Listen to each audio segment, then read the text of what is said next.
जब व्याकरण की रचना की गई तो पहली बार स्वर को जिस कैटेगरी में बांटा गया था वही कैटेगरी थी मात्रा का आधार। स्वर के उच्चारण में लगने वाला टाइम पीरियड, जब किसी व्यंजन के साथ स्वर को लगाया जाता है या स्वर का उच्चारण किया जाता है तो उसके उच्चारण में जितना पीरियड लगता है टाइम का, उसे मात्रा का आधार कहते हैं। जहां लघु समय लगता है, कम समय लगता है, शॉर्ट वॉवेल्स या हमारे लिए लघु स्वर हो जाता है, इसे हम हिंदी में एक मात्रिक स्वर भी कहते हैं। और जहां दो गुना समय लगता है उसे द्वैमात्रिक स्वर या दीर्घ स्वर कहते हैं। छंद की मात्रा में ये लघु वर्ण हो जाता है और ये दीर्घ वर्ण हो जाते हैं। ठीक है। दूसरी बड़ी बात, हिंदी में एक स्वर और है जिसको हम त्रैमात्रिक स्वर करते हैं, प्रोनाउंसिएशन के लिए करते हैं उसका, मोस्टली वो संस्कृत में है, जिसको हम प्लुत स्वर कहते हैं, वेरी लॉन्ग वॉवेल्स, है ना, आवृत्ति मूलक चिन्ह लगता है वहां पर। हिंदी में मैं आपको बताऊंगी। ठीक है। अगर हम किसी को पकड़ा जी सुना था आवत हाँ बोलते हैं ना, ठीक है, तो वहां पर हम वेरी लॉन्ग वॉवेल्स का यूज करते हैं जो हमारे लिए प्लुत स्वर या लुप्त स्वर कहलाता है, जिसको हम त्रैमात्रिक स्वर कहते हैं, क्योंकि लघु और दीर्घ से 3 गुना समय ज्यादा लेता है। ठीक है। फिर बारी आती है हमारे लिए आपके रचना या बनावट के आधार पर।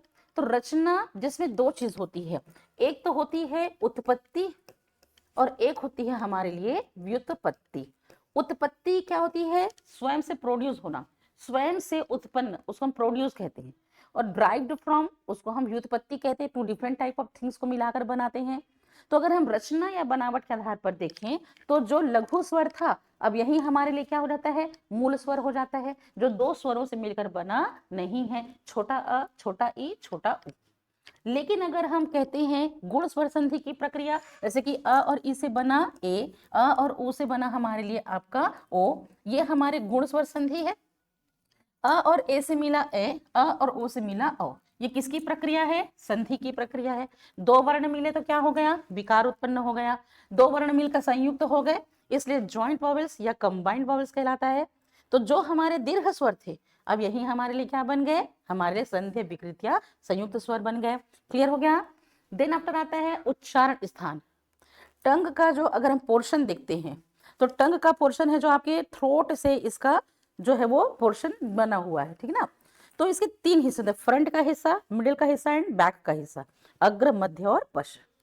तो जब किसी स्वर का उच्चारण किया जाता है, टंग के फ्रंटल एरिया पर मूवमेंट होता है, तो जिह्वा का अग्र भाग अगर हरकत करता है तो अग्र स्वर होते हैं, दोनों ई है ना, दोनों ई हो जाता है, ठीक है ना। आपका ए और ए अगर हम कहते हैं ये अग्र स्वर हो जाते हैं। जब हम अ कहते हैं तो टंग का मिडिल का एरिया थोड़ा सा ऊपर की ओर फ्लक्चुएट होता है, इसलिए अ जो है वो मध्य स्वर हो जाता है।